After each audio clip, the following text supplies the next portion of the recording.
welcome back to my channel. Yes, I am back, and I actually think I'm for real back because today marks a very special day, and I'm so excited to announce that today is a year that I have lived in Haiti. Last year I was getting on a plane and I was saying goodbye to my mom in the airport, which was so dramatic and so we cried. She cried, I cried, we all cried. But it marks a year ago, like today. I was flying in and I had my big suitcases and I made the move. I officially packed everything I owned up into 2 bags and I made the move to Haiti. So for this video, I wanted to do something kind of special for you guys, but also for myself because it's kind of like a recap of the whole year. So I have my laptop set up. I'll show you guys the most jerry-rigged setup. I'm standing because this is the best light that I can get in my room. And yeah, we're gonna do this video. So here's my jerry-rigged laptop stand. See, we have a hamper and we have a suitcase and then my clothes bin with my laptop. And I'm gonna go through and I'm going to pick out some pictures and videos that recap the whole year that I've lived in Haiti. Okay, so let's begin. June 16th, 2019, I said goodbye to my mom and my dad. My sister just had her baby. My sister-in-law and brother were just expecting their first baby. It was a hard transition because I knew that I was gonna miss my family and just my normal life. But on the other hand, I knew without a doubt that the Lord was calling me to move to Haiti. So I picked up everything I owned. I sold a lot of things. I sold my horse and all my belongings and I moved to Haiti. And so, yeah. Okay, so I literally just looked through all my pictures from summer of 2019 and I can conclude that all I did was play with the kids. I swam a lot, I did a lot of activities, and that's about it. So I'm gonna enter in some clips and videos of my life here at Disney Village with the kids last summer and just some adventures that we had together. If you guys hear the kids out the window, I do live with 45 kids, so it's rarely quiet around here and there's always something happening, so you're gonna hear that in the background. So I moved here in June of 2019 and honestly, I moved here with a purpose. My purpose was to be a teacher for a call center that the orphanage is starting for our kids who are transitioning out. So I am in charge of that call center and I am in charge of training the kids, getting them ready to work in a call center and be able to communicate and speak English properly, know how to work computers well, and just have basic communication skills that maybe they weren't taught. So I came here with a goal, and that was to be a teacher for this call center training. But they moved me here in June so then I could adapt and also just have time with the kids. And so that's what I did the summer of 2019. I just played a lot. I swam a lot. And I actually had the privilege of starting a summer program with one of the missionaries here. And it's kind of like a camp with a lot of activities and a lot of games and a lot of team building lessons with all of our oldest kids because we wanted to instill in them teamwork and the importance of working together to achieve a goal. So at the end of that, we threw a huge party, went down to our beach property, and we were able to just throw a big celebration, celebrating the summer coming to an end. And it was just incredible. I would say the biggest lesson that I learned from last summer, how crazy it was to live with so many people in such a confined space. But living with a lot of kids is a lot of work and being in charge, and it's not easy. It comes with its struggles. I would say last summer, I definitely had a lot of mental breakdowns where I just missed my family and I saw a new life be brought into my family and I wasn't there for it.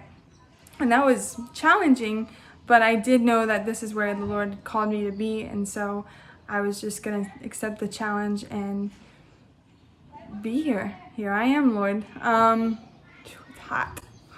So then I went back to America to visit my family at the end of August, and I was gonna get to see the birth of my second nephew, and I was very excited, but then I ended up in the hospital. And it was such God's timing, because I was there at the perfect time, and I was able to be admitted to a hospital that would be able to properly take care of me and try to help me the best that they could.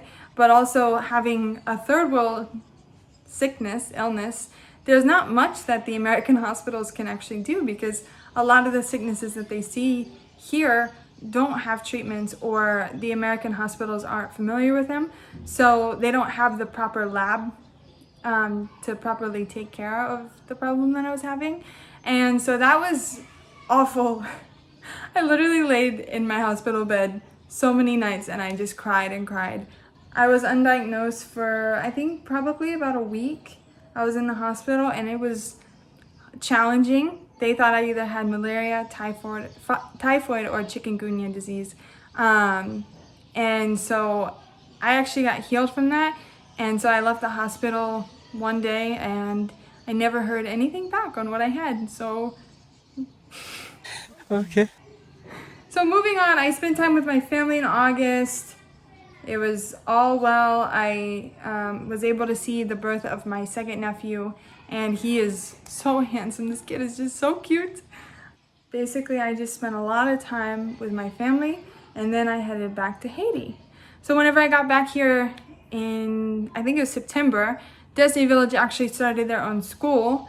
And fast forward a little bit, it was such a God thing, because with the Haitian manifestations and everything that's happened in the world, there has been no school this year. So it was such a God thing that we pulled our kids out of the Haitian schooling system, and now they're being schooled at home. But I was able to experience that. I'm not a part of that, but one of our missionaries decided to pull our kids out, and seeing our kids be schooled at home has been such an incredible experience. And I've watched so many of them grow. The ones that had really, really strong learning disabilities, they're just thriving now. They're honestly, their life has been turned around since they were pulled out of school. And now the missionary and her teaching staff can truly focus on them and focus on their needs. So then after I got back, I started working for Destiny Enterprises, which is the call center training. And I was in charge of schooling 4 students and just preparing them for life and preparing them to move into a call center training. And so that was an adventure. I'm still doing it. It's not over. I think we're going to finish up in September. So it's a year-long training program.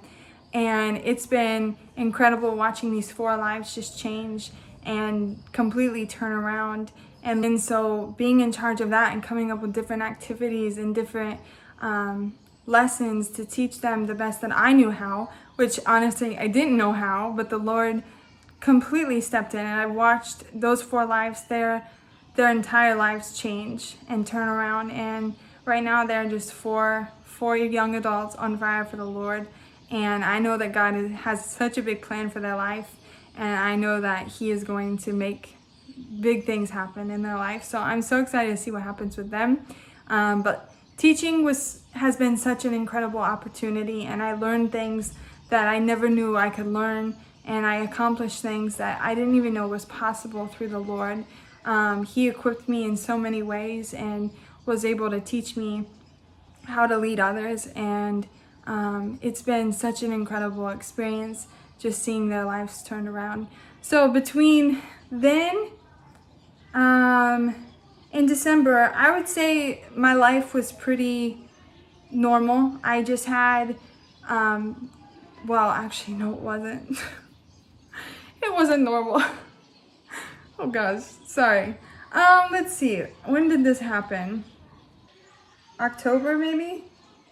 Yeah, October, I got the phone call that my aunt had passed away, and I was devastated. I prayed about going back to the States, and the Lord told me to go back. But in this time, Haiti was going through something so serious and so severe. The whole country was being flipped upside down. There was manifestations, which are just riots. The capital was being torn apart. It started off, there was no gas in the country. Me and Sky, we went out. He works and lives here and is a dear friend to me. one day we went to port and we were coming back and we stopped at 13 gas stations and we could not find a drop of gasoline. So we watched the whole country slowly. It was such a slow fade as far as things just slowly falling apart and devastation truly striking in this nation. And so it all felt pretty normal, and then slowly things kept getting worse and worse, and eventually the whole country just turned upside down. School stopped because things were so dangerous. The small communities that usually aren't affected were being affected, and the gangs started taking over each community and ruling it. So they would either stop you for money or stop you to hurt you or rape you or just take over the whole community, because it was a time the government was, well, the government's still not great, but the government was completely shut down. Cops were struggling, and so I was watching the country go through this, and then I got the news that my aunt had passed away. So I prayed about it and I asked the Lord what to do, and he said I needed to go home to be with my family. I told the missionaries that the Lord was calling me to go back to America, and they completely supported me and they were all on board. But in order to do that, it was really, really dangerous at the time. So I had to hop on a motorcycle in the middle of manifestations or riots where each community was shut down and being ruled by gangs. And I had to go all the way to Port-au-Prince, which is several hours drive. And I had to go on a motorcycle through those gang blocks. And it was definitely a hard, challenging time. I did a small little video on it a couple months ago. But it definitely took a toll on me. I think October, my life turned around and certain things started to happen in my life. And things definitely started to get hard. So I went through the manifestations and the riots, and I ended up making it back to America to be with my family in this time of loss. And that was a good opportunity for me to be with my family and just see my my nieces and nephews. Even though I had just been home not too long ago, it was a good opportunity for me to spend some time with them, and I haven't seen them since. So I didn't realize that that would be my last time for a while seeing them, but it was definitely needed, and I loved the opportunity. So then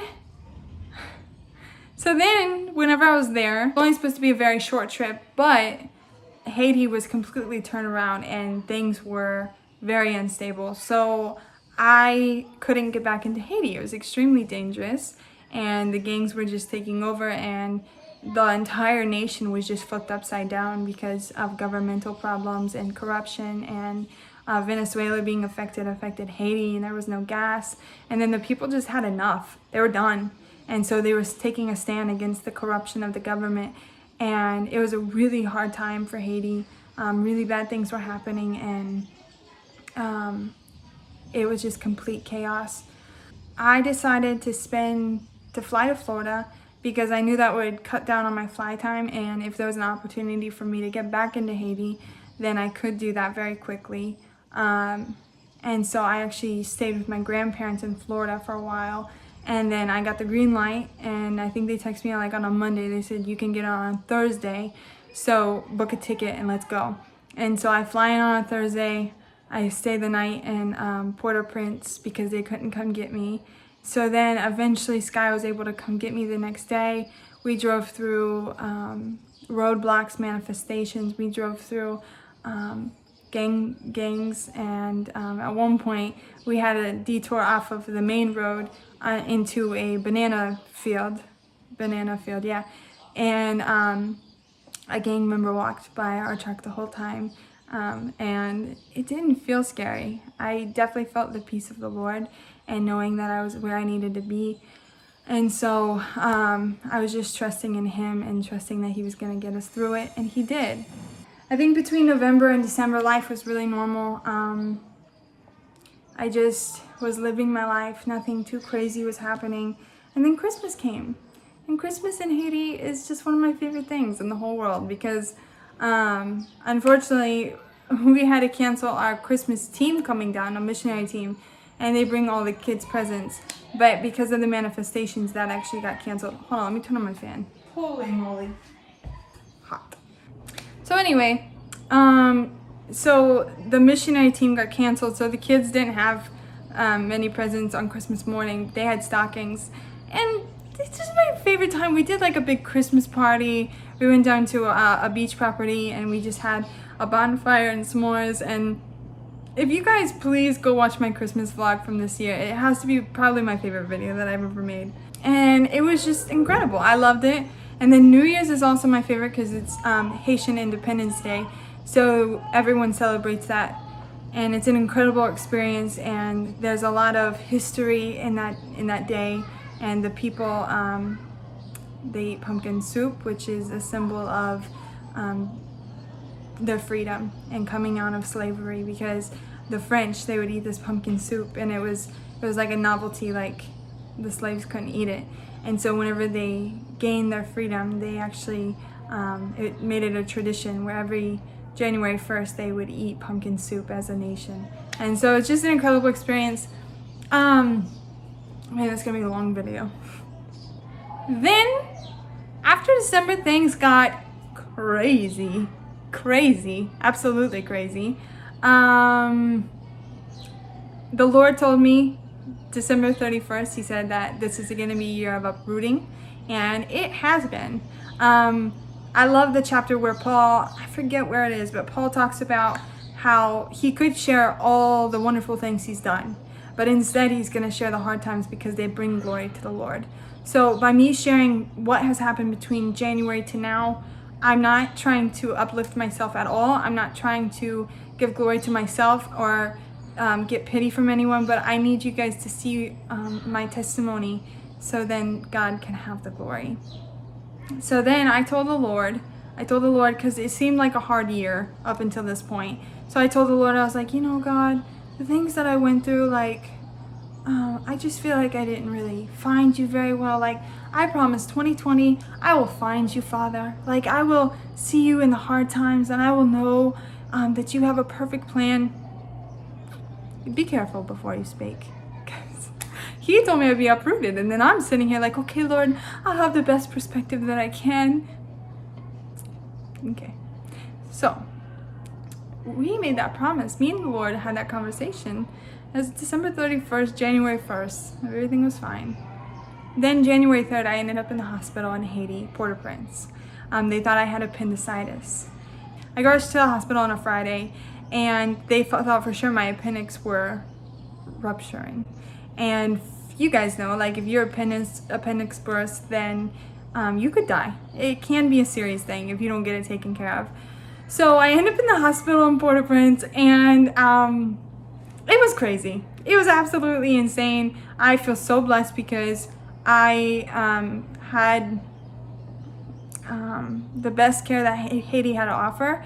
But I was so discouraged because I went to get a scan on that Friday. Well, then it closed. The scanning place closed. It was time for them to go home, and they wouldn't be open again until Monday. So I just had to wait until Monday to get my scans for my appendix, which I could die. People were calling them. We had hospital administrators calling the scan place like, please just give us the results, and they were holding the scans. They would not give us the scans, and I ended up having to stay in the hospital till Monday.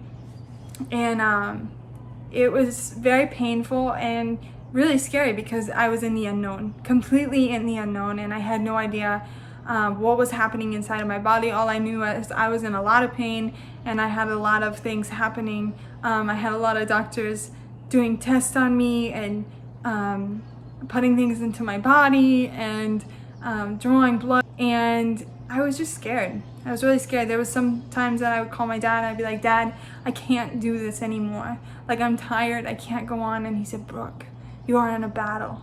Like, hold strong and know that you are in a battle, and that this too shall pass, but you have to find perspective in this moment. You have to find the will of the Father. And so I ended up getting my scans back, and it turns out that I had a very serious infection in my intestines. And so I was sent back to Destiny Village to have that treated, and I was so happy to be back. But all this time, just crazy things were happening. After that, I ended up back in Dusty Village on a lighter note. Around that same time, me and Watson is my boyfriend, we had been forming a relationship, and we decided that we wanted to come out and express to everyone that about our relationship, and that we deeply care for one another. And so we came out and we shared that we were in a relationship, and it was a big time of unknown. We didn't know what would happen, or the uncertainty and how things look, but we were trusting in the Lord because he told us it was time, and it all worked out. And now he's the love of my life, and I love that man so very much. And so I feel very blessed to have him. It was just a crazy, uncertain, unknown time, but I trusted in the Lord. So then after January, I don't think I want to go step by step. I just need to explain to you that this year has been good and this year has been hard. From January till now, the Lord has tested me. I've also had really amazing things happen in my life, and living life in Haiti, not even so much as being called here as a missionary, but this is my life here. This is the life that the Lord has called me to live. And so with that, it's just like everyone else's life. Like, it's no different, except for there's a little bit more uncertainty, and I think you have to live here with a little bit more faith, because if you don't, things are really crazy here. The demonic warfare is real, and it'll hit you like a ton of bricks. Like, you'll be walking, there's a lot of voodoo here, there's a lot of spiritual warfare, and you have to make sure you're where you need to be with the Lord, because if you're not, things can get bad for you. But even then, like, this year has been so challenging, and since January, I ended up in the hospital in Port-au-Prince. I went back to America in March, but I was having problems with my ovaries, so I had to get an ultrasound and found out that I have, I forget the name, but some kind of sickness on my ovaries. I found out that several of my friends have died. Since January to June, I've lost 6 people in my life. Friends, family members, 6 people in my life, and three of them to from suicide. And so suicide has definitely impacted my life greatly, as far as losing loved ones and friends to suicide. It's a very serious thing, and I can't express it enough. And man, it's hard. It's hard losing loved ones to suicide, and knowing that they went through a serious battle, and it's been challenging. So I lost 6 loved ones. I got bit by a spider, and my leg got really sick. All of my accounts, all of my every account that I have on the internet got hacked into, and so I was unable to get into some of them, and I had to shut down things, and they overtook my credit cards and my financial stuff, and so I had to take care of that. Let's see, what else? Oh, and the current one right now. I had to go to the hospital a couple of days ago, and I got tested, and I found out that I have typhoid and kidney stones at the same time. And so it's been a very painful journey, and the last week has been really hard. My body didn't like one of the drugs that I was taking, and I had a really bad reaction to it. And so it's been one thing after another. And I share all of that not to give myself glory, not to have a pity party, not for people to be scared of Haiti, not to just let the bad be highlighted.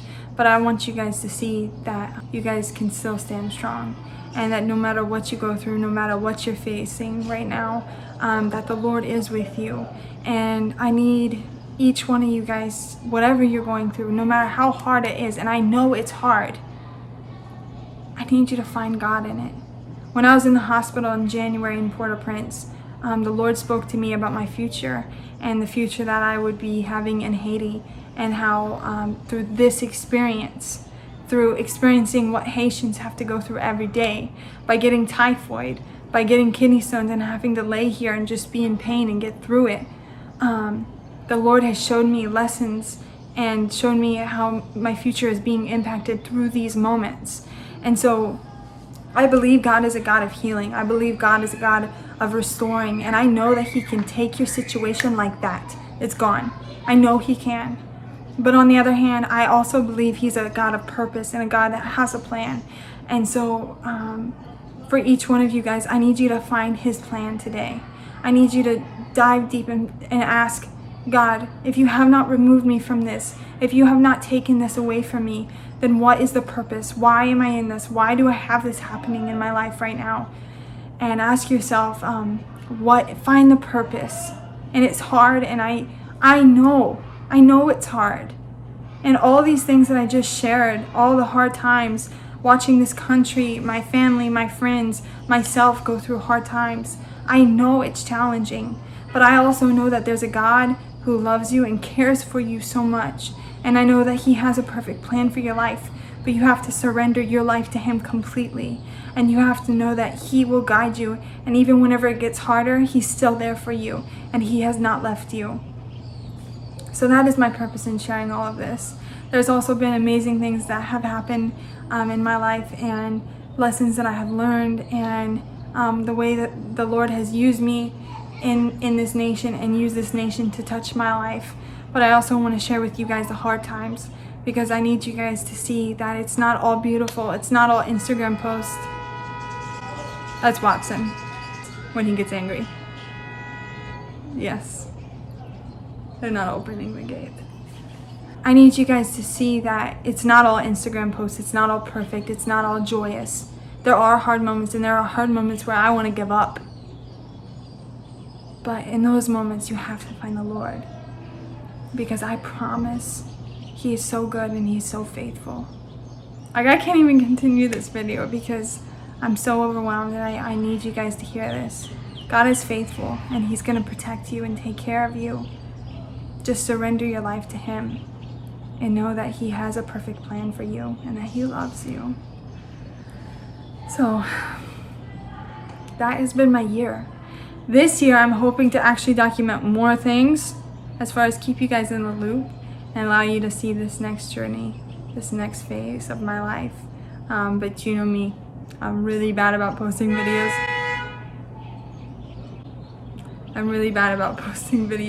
It's been an incredible year, full of lessons, full of hardships, and full of joy and love.